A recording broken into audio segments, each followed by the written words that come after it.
is it that gives your life a sense of meaning and purpose? Because once you find that, it puts you in your power place. See, if you know what your life work is, I encourage you to start working on it. If you can't do it all at one time, do just a little bit of it. And if you don't know what it is that you showed up to do, if you don't know why you're here, I encourage you to find out what your purpose is here. What is the meaning of your life? What will be different? Have you ever asked yourself that question? I've done that. I remember coming from a friend of mine's funeral, and I was reflecting on how much time I had left. And I went for a walk in the park thinking about this guy whose life was so promising. And I mean, he wasn't an old guy. He was quite young, in fact. And I thought about all of the things that he said he was going to do, and he never got a chance to do those things. And I started thinking about my own life and how much time I had left to do the things that I would like to do. And at that time, I wasn't sure what my life purpose was, what my life's work was. I wasn't sure about it at that time. And I thought about it quite a lot. I had some idea, but I wasn't convinced, and I don't think I felt worthy. I didn't believe that it could be me to do this kind of work that I'm doing right now. And I say to you that if you begin to take a conscious effort to find out what it is that you're supposed to do, I say that it can literally save your life. I said that it can literally save your life. 85% of the American public, according to recent studies, are going to jobs that they hate, working on jobs that do not challenge them. They get sick thinking about going.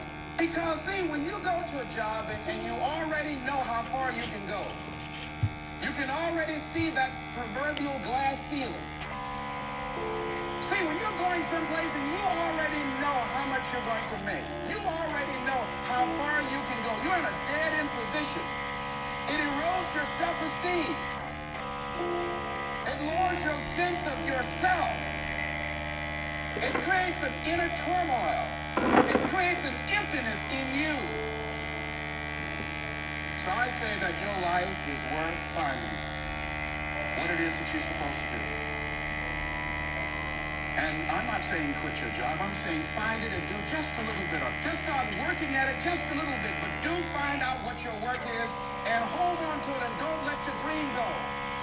Don't let it go.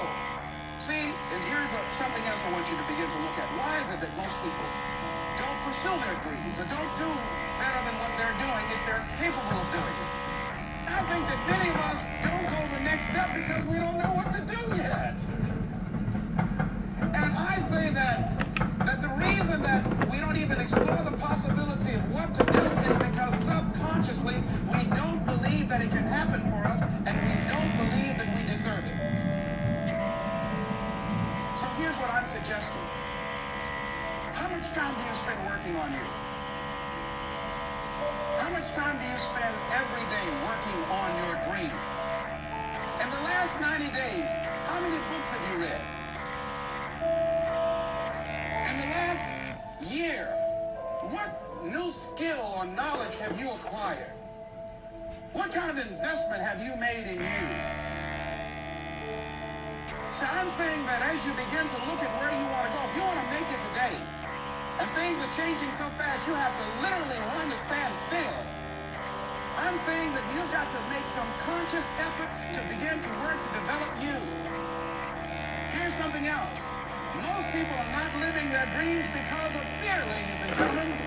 Fear, limited vision, and lack of self-esteem is what keeps most people doing things they don't want to do. The same reason that people stay in relationships where they're abused or they're unhappy or it's unfulfilling, they can't see themselves beyond that relationship. They can't see themselves enjoying life without that person. They think that this is all that they can do. The same reason that people get stuck at a certain level in life. They can't see things being better for them. And they think that this is it and this is all they deserve. This is all they've ever seen. It's been passed on to them. And they think that this is it for them. Oh no. I'm looking up Dr. Blanton. Molly Blanton, who was the colleague of Dr. Norman Vincent Peale, what he said about fear. He said, fear is the most subtle and destructive of all human diseases. Ladies and gentlemen, fear kills dreams. Fear kills hope. Fear put people in the hospital. Fear can age you. Fear, ladies and gentlemen, can hold you back from doing something that you know within yourself that you're capable of doing, but it will paralyze you.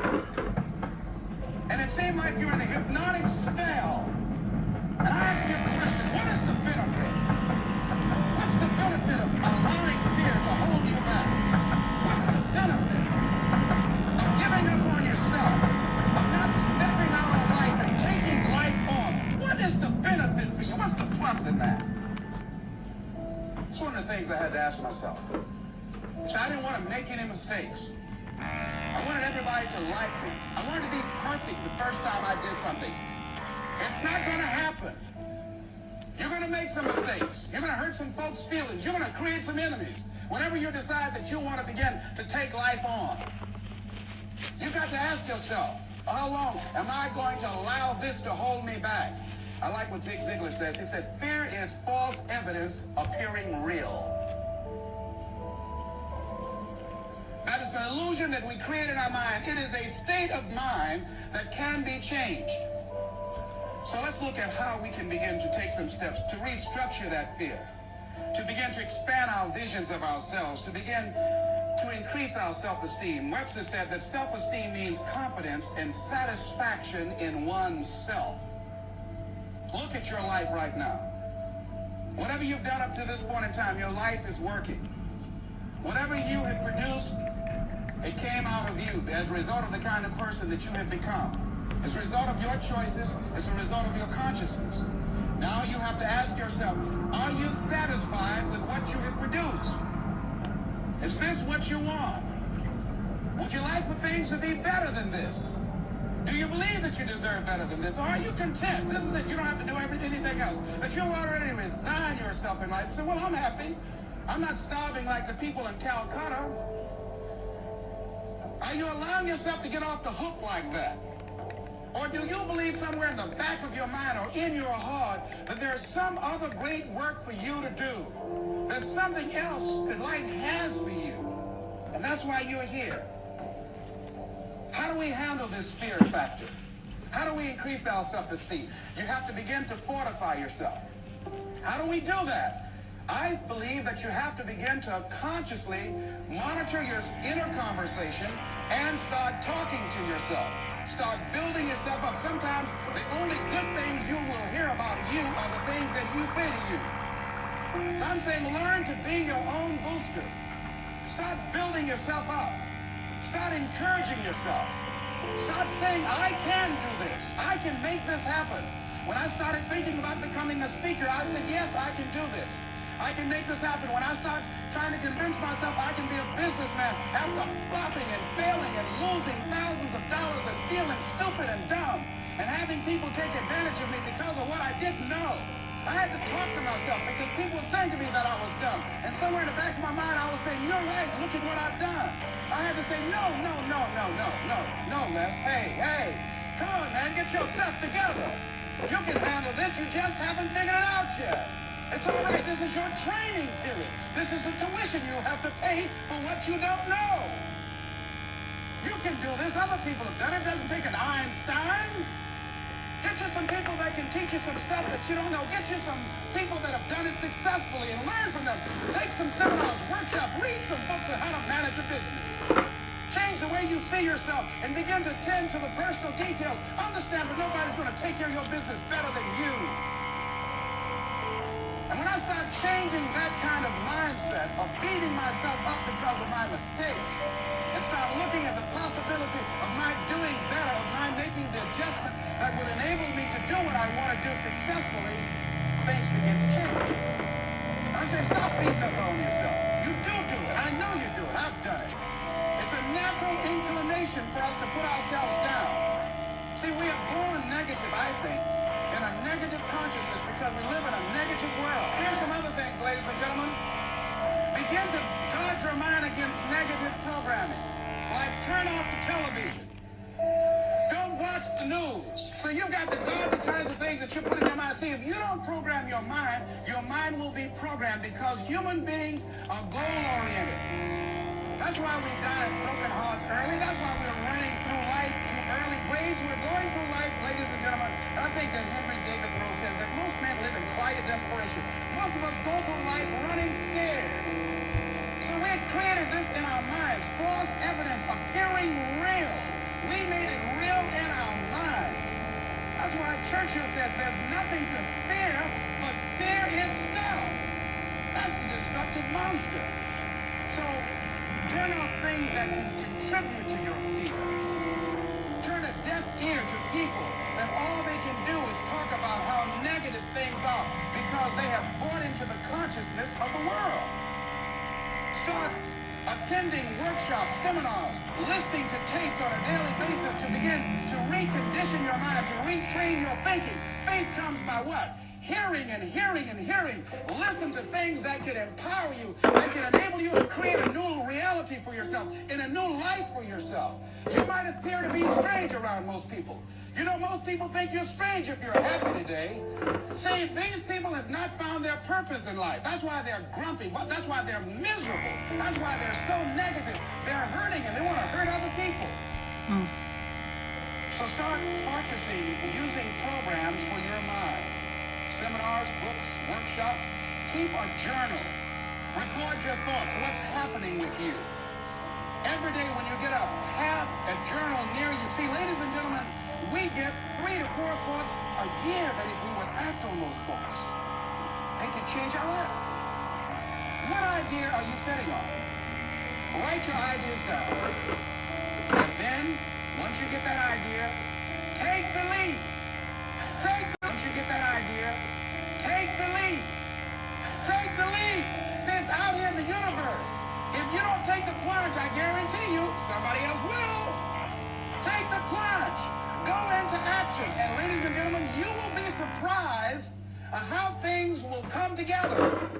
You'll be surprised. Now, you're going to have some difficult challenges. I can tell you that now. Be aware of that. Things are not going to work out exactly right. For a time, they will, sometimes. And that's when life is just playing a game with you. I want you to feel good and relax. But ladies and gentlemen, go into action with your dream. And don't avoid where the fights are. Get in the midst of the fight. Get knocked down so you can learn how to fight, so you can hold your position. See, most people don't get out in the arena of life because they don't want to fight. Most people don't get out there because they don't want to get knocked down. They don't want to be dropped to their knees. But see, you're going to be dropped whether you're on the field or whether or not you're sitting on the sidelines. You're going to be dropped. So at least get dropped for something. See, that's how most people are spectators in life. You don't want to be a spectator. You want to get out in the field where the action is. And you will be amazed. After the struggle, there will be a calm period and things will begin to click for you.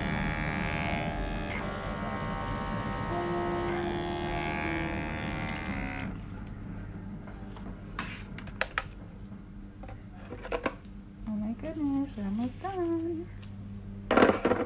There's something about being together, like catching up with coworkers who've also become friends, brainstorming new ideas, and seeing them come to life, working through problems side by side.